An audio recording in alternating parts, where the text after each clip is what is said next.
131 के अंतर्गत राजस्थान राज्य सहकारी बैंक के सेवानिवृत्त कार्मिकों को देय परिलाभ के भुगतान में जानबूझकर विलंब एवं मासिक आर्थिक रूप से प्रताड़ित करने से उत्पन्न स्थिति के संबंध में माननीय मंत्री महोदय का ध्यान आकर्षित करना चाहूँगा।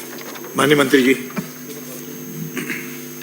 माननीय अध्यक्ष महोदय, मैं आपके माध्यम से माननीय सदस्य को जानकारी देना चाहूँगा।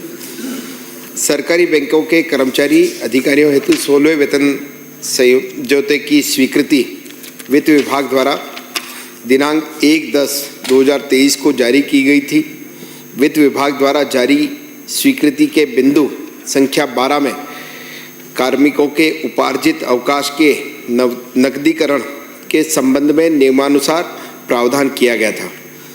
उपार्जित अवकाश का नगद भुगतान, उपार्जित अवकाश जमा सीमा, सेवानिवृत्ति पर उपार्जित अवकाश के नकदीकरण के संबंध में वित्तीय भार के संदर्भ में प्रस्ताव अलग से भेजे जावें।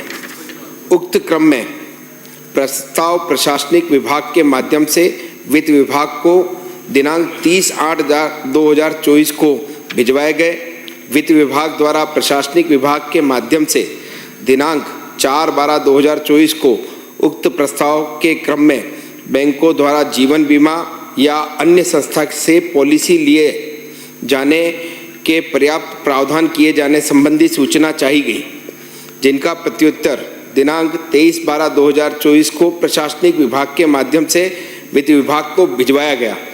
माननीय अध्यक्ष महोदय, मैं आपके माध्यम से माननीय सदस्य को अवगत कराना चाहूँगा कि उपरोक्त कार्रवाई के बाद हमारी सरकार ने बजट घोषणा वर्ष 2025-26 में सहकारी बैंकों के अधिकारी कर्मचारियों को समर्पित अवकाश एवं सेवानिवृत्ति पर अनुपयोगी उपार्जित अवकाश का नगद भुगतान दिए जाने की इस बजट में घोषणा की है। इस हेतु सहकारी बैंक कार्मिकों की ओर से माननीय मुख्यमंत्री का आभार एवं धन्यवाद भी ज्ञापित करता हूं। मैं यहाँ आपके माध्यम से माननीय सदस्य को यह अवगत कराना चाहूँगा कि उक्त बजट घोषणा की क्रियान्विति हेतु विभाग की ओर से दिनांक 18/3/2025 को आदेश भी जारी किए जा चुके हैं। इससे न केवल सहकारी बैंक कार्मिकों का मनोबल में वृद्धि होगी बल्कि सहकारिता आंदोलन को भी गति मिलेगी। माननीय सदस्य। माननीय अध्यक्ष जी, मैं माननीय मुख्यमंत्री महोदय एवं सहकारिता मंत्री जी को आपके माध्यम से धन्यवाद देना चाहूँगा कि ध्यान आकर्षण के माध्यम से प्रकरण संज्ञान में आने पर अविलंब राजस्थान राज्य सहकारी बैंक के सेवानिवृत्त कर्मियों को देय परिलाभ के भुगतान के संबंध में इसी बजट 2025-26 का जो बजट आया और मंत्री जी ने और माननीय मुख्यमंत्री जी ने बड़ी उदारता रखते हुए जिस तरीके से इनके लिए लाभ के लिए और उसकी घोषणा की और इसकी क्रियान्वयन हेतु आदेश भी जारी किए, पूरे राजस्थान के अंदर जो सहकारी समिति के कार्मिक हैं उनके अंदर एक खुशी की लहर है।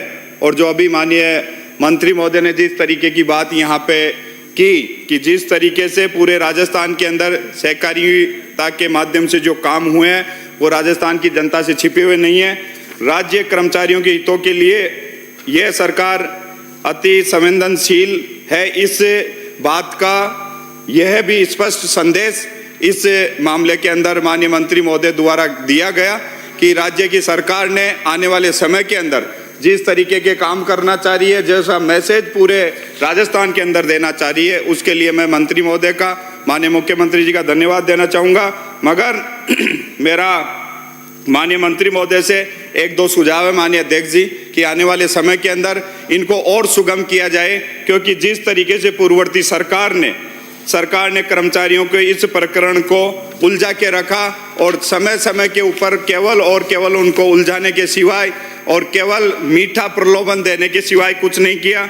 मेरा माननीय मुख्यमंत्री जी से, सहकारिता मंत्री जी से निवेदन है कि वर्तमान में ग्राम सहकारी समितियों में कार्यरत जो व्यवस्थापक हैं एवं सहायक व्यवस्थापकों को समिति द्वारा निर्धारित मानदेय ही दिया जाता है, जो कहीं पर तो ज़्यादा है और कहीं पे कम है। माननीय अध्यक्ष महोदय, आपके माध्यम से मैं निवेदन करना चाहूँगा कि सहकारी समितियाँ गाँवों की आत्मा होती है और गांव के लोग, गांव की जनता उनसे डायरेक्ट जुड़ी रहती है। मेरे विधानसभा क्षेत्र में स्थित सहकारी समितियों के कर्मचारियों ने मेरे से मिलकर अवगत कराया कि सरकार द्वारा उनका न्योता निर्धारित करे, जिससे प्रदेश की सभी सहकारी समितियों के व्यवस्थापकों को एवं सहायक व्यवस्थापकों को समान रूप से वेतन व परिलाभ मिल सके।